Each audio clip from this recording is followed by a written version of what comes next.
Assalamualaikum, halo semuanya. Kali ini saya akan membahas tentang pembelajaran daring mata pelajaran seni budaya kelas 10. Materi kali ini yaitu seni rupa 2 dimensi.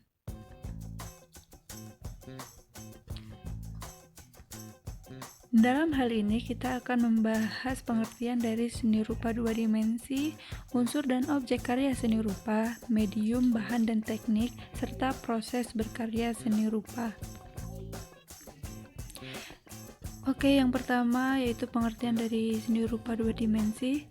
Seni rupa 2 dimensi adalah suatu karya seni rupa yang hanya mempunyai 2 sisi saja, yaitu sisi panjang dan lebar, sehingga tidak mempunyai ruang karena tidak mempunyai unsur ketebalan. Lebih jelasnya lagi, seni rupa 2 dimensi ini hanya dapat dilihat dari satu arah. Berdasarkan dimensinya, karya seni rupa dibagi dua, yaitu karya seni rupa 2 dimensi yang mempunyai 2 ukuran, panjang dan lebar, dan karya seni rupa 3 dimensi yang mempunyai 3 ukuran, panjang, lebar, dan volume atau memiliki ruang. Berdasarkan fungsinya, karya seni rupa ada yang dibuat dengan pertimbangan utama untuk memenuhi fungsi praktis. Karya seni rupa semacam ini dikategorikan dalam jenis karya seni rupa terapan. Pembuatan karya seni rupa terapan ini umumnya melalui proses perancangan atau desain. Pertimbangan aspek-aspek kerupaan dalam karya seni terapan berfungsi untuk memperindah bentuk dan tampilan sebuah benda serta meningkatkan kenyamanan penggunanya. Selain berdasarkan bentuk dan fungsinya, karya seni rupa juga digolongkan berdasarkan karakteristik media. Karakteristik media ini berdasarkan hal tersebut kita mengenal berbagai jenis karya seni rupa seperti seni lukis, seni patung, seni grafis, seni kriya, dan desain. Berikut contoh karya seni rupa 2 dimensi. Jika kalian lihat bahwa contoh-contoh karya seni rupa dimensi ini berupa gambar yang hanya dapat dilihat dari satu arah. Bagian materi yang kedua yaitu unsur-unsur seni rupa. Ada beberapa unsur-unsur seni rupa. Yang pertama ada titik. Titik adalah unsur terkecil dari seni rupa. Yang kedua ada garis. Garis adalah tanda yang memanjang yang menandai hubungan antara 2 titik atau lebih.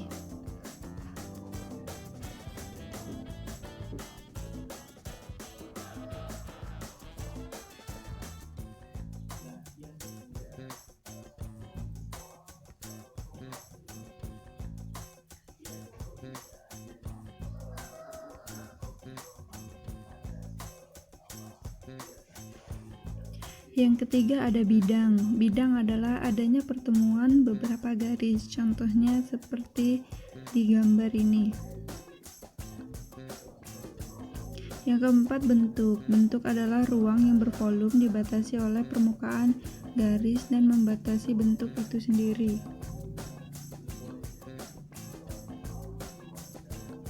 Yang kelima warna. Warna adalah sebuah elemen atau pigmen yang dapat memantulkan cahaya.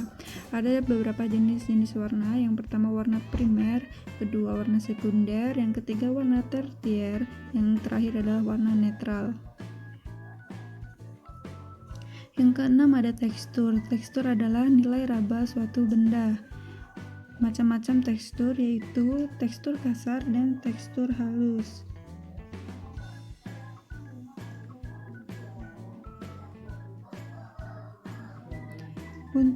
Berdasarkan wujudnya, tekstur dapat dibedakan atas tekstur asli atau tekstur buatan.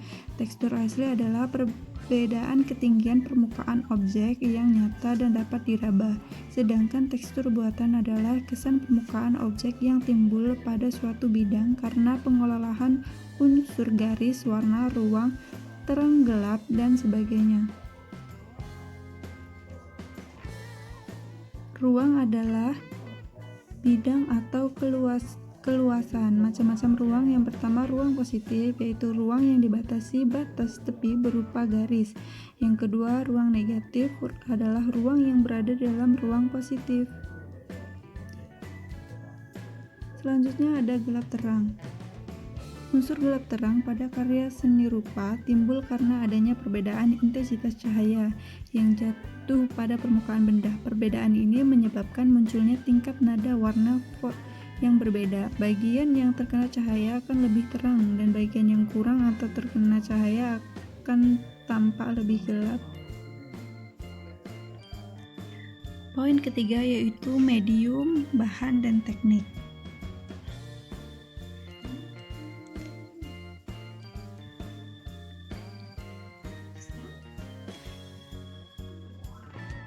Bahan karya seni rupa adalah material habis pakai yang digunakan untuk mewujudkan karya seni rupa tersebut.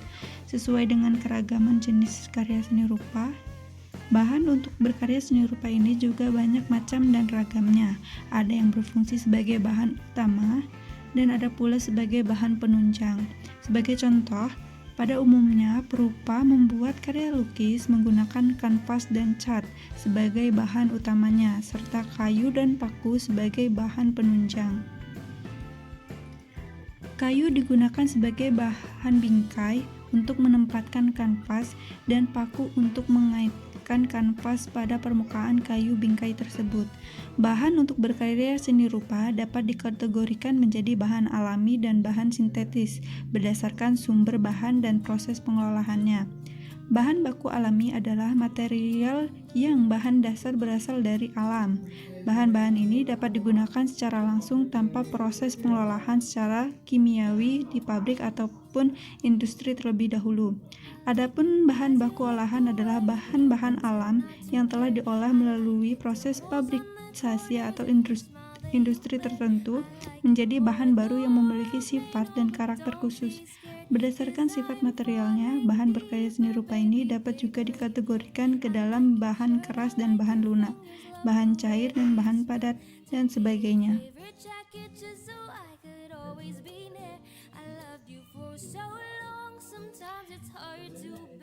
Selanjutnya, alat berkarya seni rupa. Dalam berkarya seni rupa dua dimensi, setidaknya dikenal beberapa kategori alat utama untuk berkarya, yaitu alat untuk membentuk, menggambar, mewarnai, serta alat mencetak. Begitu juga bahan selain kategori alat utama tersebut, kita juga mengenal alat bantu lainnya, yaitu alat-alat yang diperuntukkan tidak secara khusus untuk kegiatan berkarya seni rupa, tetapi sangat diperlukan dalam kegiatan berkarya seni rupa, seperti alat pemotong, ada pisau dan gunting, alat pengering, alat pencukur, dan sebagainya. Alat ini bersifat penunjang untuk memudahkan atau melancarkan proses pembuatan karya. Teknik berkarya seni rupa. Dalam membuat karya seni rupa murni atau terapan dibutuhkan keterampilan teknis menggunakan alat dan mengolah bahan untuk mewujudkan objek pada bidang garap. Sebagai contoh, untuk mewujudkan sebuah objek dalam karya lukisan, seorang perupa atau seniman lukis dituntut menguasai keterampilan teknis menggunakan alat seperti kuas dan mengolah bahan seperti cat pada kanvas. Seorang pematung dituntut menguasai keterampilan teknis menggunakan alat memahat dan mengolah bahan kayu untuk mewujudkan karya seni patung. Karena karya seni rupa ada juga yang dinamai berdasarkan teknik utama yang digunakan dalam pembuatannya. Seni kriya batik misalnya, menunjukkan jenis karya seni rupa yang dibuat dengan teknik membatik. Begitu pula seni kriya anyam, untuk menamai jenis karya seni rupa yang dibuat dengan teknik menganyam. Beragam jenis dan karakteristik bahan yang digunakan dalam berkarya seni rupa memerlukan beragam alat dan teknik untuk mengolahnya. Suatu teknik berkarya seni rupa mungkin saja secara khusus digunakan sebagai teknik utama dalam mewujudkan suatu jenis karya seni rupa, tetapi mungkin juga tidak digunakan untuk mewujudkan jenis karya seni rupa lainnya. Yang terakhir adalah proses berkarya seni rupa. Karya seni rupa dua dimensi tidak tercipta dengan sendirinya. Pembuatan karya seni rupa dua dimensi ini dilakukan melalui sebuah proses secara bertahap. Tahapan dalam berkarya ini berbeda antara satu jenis karya dengan jenis karya lainnya mengikuti karakteristik bahan, teknik, alat, dan medium yang digunakan untuk mewujudkan karya seni rupa tersebut. Tahapan dalam berkarya seni rupa dua dimensi ini dimulai dari adanya motivasi untuk berkarya. Motivasi ini dapat berasal dari dalam diri maupun dari luar diri, berupanya benda-benda kecil atau hal-hal sederhana dalam kehidupan kita sehari-hari dapat menjadi ide untuk berkarya seni rupa dua dimensi. Anda bisa mencoba perhatikan benda-benda di sekeliling Anda, kemudian dikembangkan hasil pengamatan menjadi gagasan berkarya seni rupa. Pilihlah bahan, media, alat, dan teknik yang kamu kuasai atau ingin kamu coba, dan mulailah berkreasi menciptakan karya seni rupa. Terima kasih sudah mendengarkan materi sampai akhir. Jika ada pertanyaan silahkan tulis di kolom komentar. Saya akhiri, wassalamualaikum warahmatullahi wabarakatuh.